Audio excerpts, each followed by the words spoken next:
wala pong excuse yung Senado kasi trabaho po nila yon, ano. It's duty bound po sila na tanggapin yon pag na-transmit at gumawa ng paraan para gawin yung trabaho nila o mandato nila sa Senado na magtayo ng impeachment court.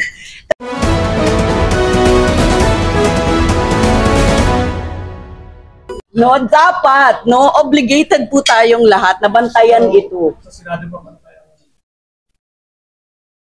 Well, ngayon po hindi ko pa masabi kung ano kasi sila naman ang magko-constitute ng impeachment court, ano. Tapos kami naman ay sa prosecution side. So kami naman ay hindi pa din natin alam kung ano yung magiging defense ng kabila.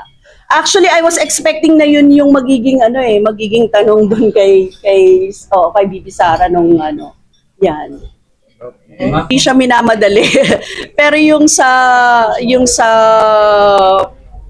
matagal, no?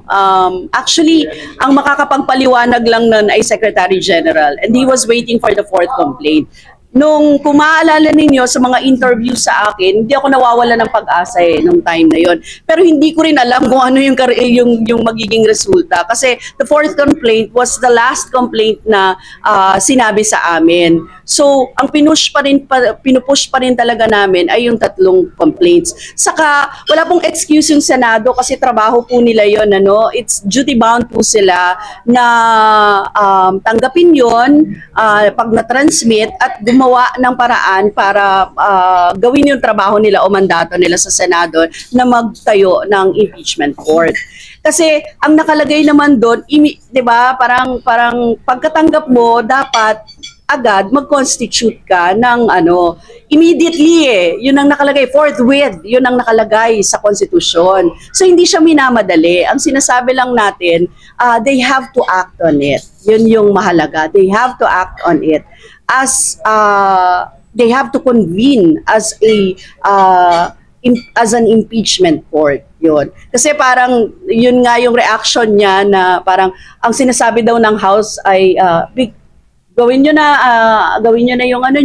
yung duty nyo, pero there's nothing wrong with saying that, no? And there's nothing wrong with saying your opinion na dapat mabilis, 'di ba? Kasi yun din naman yung gusto ng taong bayan, yung malaman talaga kung ano yung magaganap dito sa impeachment na ito. So, yun ang inaabangan natin lahat So, yun yung siguro masasabi ko doon sa sinabi ng Senate President.